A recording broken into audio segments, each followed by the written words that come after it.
Airbus A320neo family jets, including the high-capacity A321neos, have been grounded right around the world. Given that this is meant to be a game-changer and helps revamp airline fleets, why is it being parked and what has the impact been? Focusing in on the high-capacity variant today. When the A321neo entered service, it was pitched directly to elevate airline efficiency right around the world, and this could be achieved through either fleet renewal or growth efforts. However, in the last couple of years, aircraft powered by Pratt & Whitney engines have been affected by several complications, leading to, at worst, groundings and lengthy maintenance. Your geared turbofan engines affected the A321neo. It's seen airlines park planes, thanks to contamination from issues surrounding premature corrosion to other recalls. The engines just haven't really had the smoothest period in service.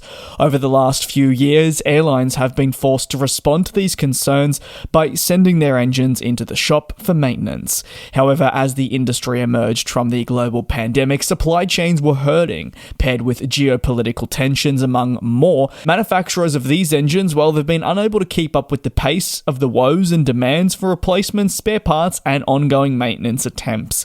As a result, airlines right around the world have seen their maintenance windows blow out, and securing spare engines to continue operating has been impossible. Therefore, many planes ranging from the A320neo to today's focus, the A321neo, have been placed on the ground temporarily. But for the airlines that are putting these aircraft on the ground temporarily, one of the most frustrating things is the lack of knowledge as to when they will return to service.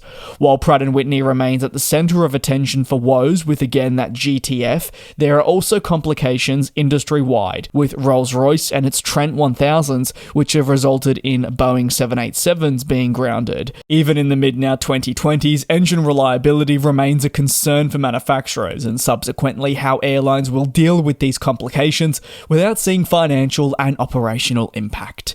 Air New Zealand has been one of the hardest hit from the Pratt & Whitney engine saga. Their A320neo family, including the high-capacity A321neo, has been affected. It's expected that the number of planes on the ground in the second half of 2025 will increase, with 10 to 11 units on the ground at the same period.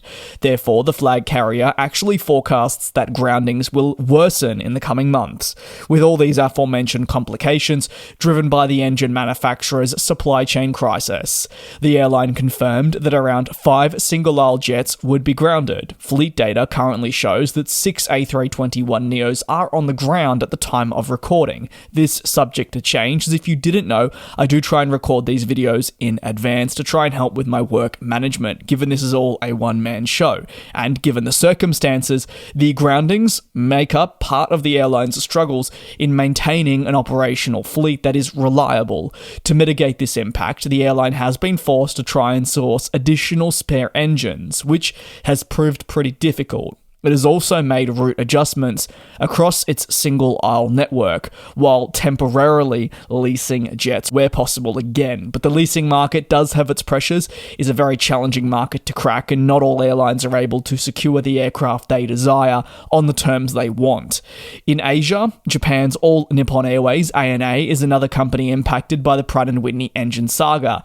As a result, many of its A321neo jets have been grounded. In late 2023, the company confirmed it was forced to remove flights from its schedule throughout 2024 as a direct result of this crisis. 30 flights a day in the first 3 months of last year were axed, resulting in a network reduction of 3.6% and impacting some of its busiest routes. However, by late 2024, the airline would go on to highlight that the situation, which was expected to improve, hadn't. Now the Japanese carrier is predicting further woes with its GTF engines on the A321neo throughout 2025.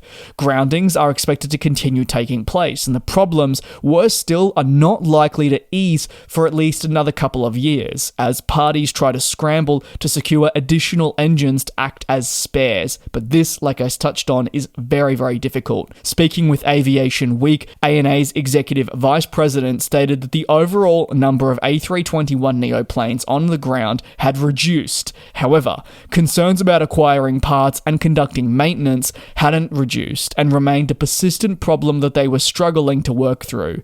The A321neo groundings also go hand in hand with operational challenges on the 787 product, with ANA in a very similar position to Air New Zealand, feeling the effects of this. In 2023, Hawaiian Airlines also faced complexities with its A321neo operation, announcing that 5 units would be grounded as part of ongoing supply chain difficulties. The carrier stated at the time that it was plagued by the limitations of the model and experienced massive capacity loss, as it struggled to keep the single-aisle aircraft in the air on a permanent basis. During this period, Hawaiian Airlines was forced to ground planes because it was awaiting engines, and when you mix a global supply chain shortage with also labour shortages, some airlines couldn't get their planes in the air following the pandemic and were not able to capitalise at the rate they would have ideally wanted on demand returning. The grounding did impact their capacity across the 2023 summer schedule. These feelings and Hawaiian Airlines' impact has certainly been evident, when in April 2023, Cirium reported that 12% of the GTF-powered fleet was parked. For many airlines, the impact is expected to continue for years to come, and while the amount of aircraft that remain on the ground may gradually lessen, there will still be much to navigate and recover from.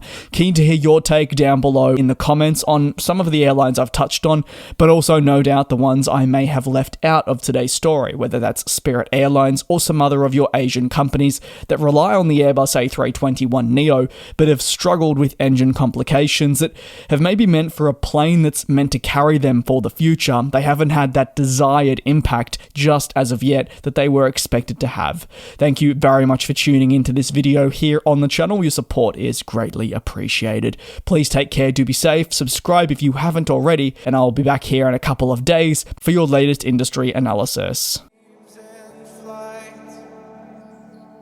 And we'll fly.